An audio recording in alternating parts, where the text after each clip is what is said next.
구독과 좋아요 많이 눌러주세요. 방장에게 큰 힘이 됩니다. 안녕하세요, 홀릭입니다. 미국 시간으로 지난 11월 2일과 3일 이틀에 걸쳐 연준의 11월 FOMC 정례회의가 열렸습니다. 그 결과 뉴스로 정리해 보도록 하겠습니다. 미국 연방준비제도가 이달부터 자산 매입 프로그램을 축소하는 테이퍼링을 시작하겠다고 밝혔습니다. 연준은 미국 시간으로 11월 3일 FOMC 정례회의 이후 발표한 성명서에서 11월과 12월에 각각 국채 100억 달러, 주택저당증권 MBS 50억 달러씩 매입 규모를 축소하고 이후에도 유사한 감축 규모를 유지하는 것이 적절해 보인다고 말했습니다. 연준은 매달 국채 800억 달러, MBS 400억 달러씩 매입해왔으며 11월부터 매달 150억 달러씩 동일한 규모로 매입 규모를 축소할 경우 8개월이 소요돼 내년 6월에 종료됩니다. 다만 연준은 일단 11월과 12월 매달 150억 달러씩 매입 규모를 줄인 뒤 경제 전망에 따라 매입 속도를 조정할 길을 열어두었습니다.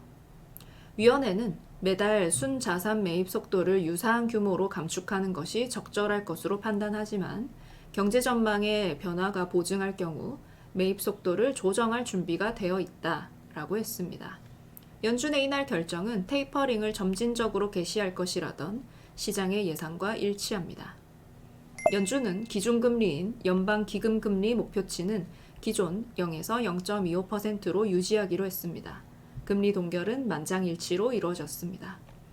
연준은 물가가 일정 기간 2%를 완만하게 웃돌아 향후 물가가 평균 2%가 되고 장기 인플레이션 기대치가 2%에 잘 고정되도록 완화적인 통화정책 스탠스를 유지할 것이란 점을 다시 확인했습니다. 파월 의장은 3일 FOMC 이후 열린 기자회견에서 테이퍼링에도 연준은 경제를 강하게 지원할 것이며 지금은 금리 인상을 할 때가 아니다라고 강조했습니다. 파월 의장은 테이퍼링이 금리 인상을 고려하는 것을 직접적으로 암시하진 않는다며 테이퍼링이 금리 인상 신호가 아니라고 수차례 밝힌 바 있습니다.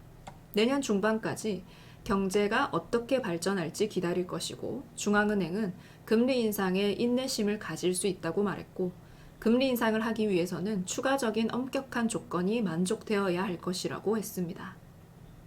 파월 의장은 연준은 필요한 경우 채권 매입 속도를 높이거나 늦출 준비가 되어 있다고도 말했습니다. 그리고 인플레이션 압력은 일시적이며 시간이 지나면서 줄어들 것이라는 연준의 인플레이션 견해도 유지했습니다.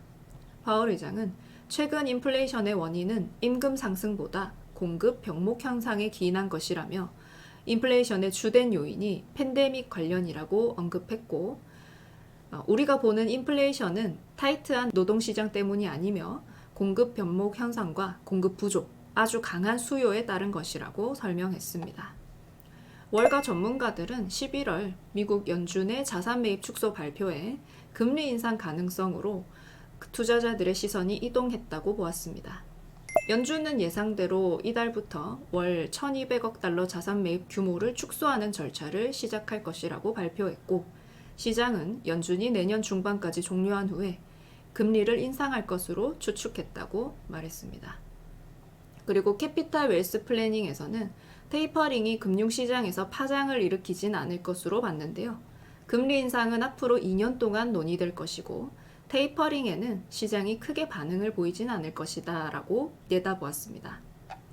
이번 회의에서는 시장 투자자들도 테이퍼링을 시작할 것에 대해 이미 예상을 했을 것입니다. 그래서 테이퍼링을 시작했다고 해서 증시가 크게 흔들리진 않았습니다. 오히려 금리 인상 시기가 앞당겨질 것이냐, 미뤄질 수 있느냐가 더 중요했을 것으로 생각되는데요. 제롬 파월 의장이 금리 인상 시기가 아니라고 선을 그어주자 증시는 매우 좋은 상승을 보여주게 되었습니다. 미국의 통화 정책은 전 세계 통화에 영향을 줍니다. 물론 증시에도 큰 영향을 주곤 합니다. 그래서 회의 때마다 항상 챙겨보고 있는데요. 모든 내용을 다 알아야 하는 것은 아니지만 시장이 어떻게 돌아가는지 핵심은 기억하고 넘어가면 좋을 것 같습니다.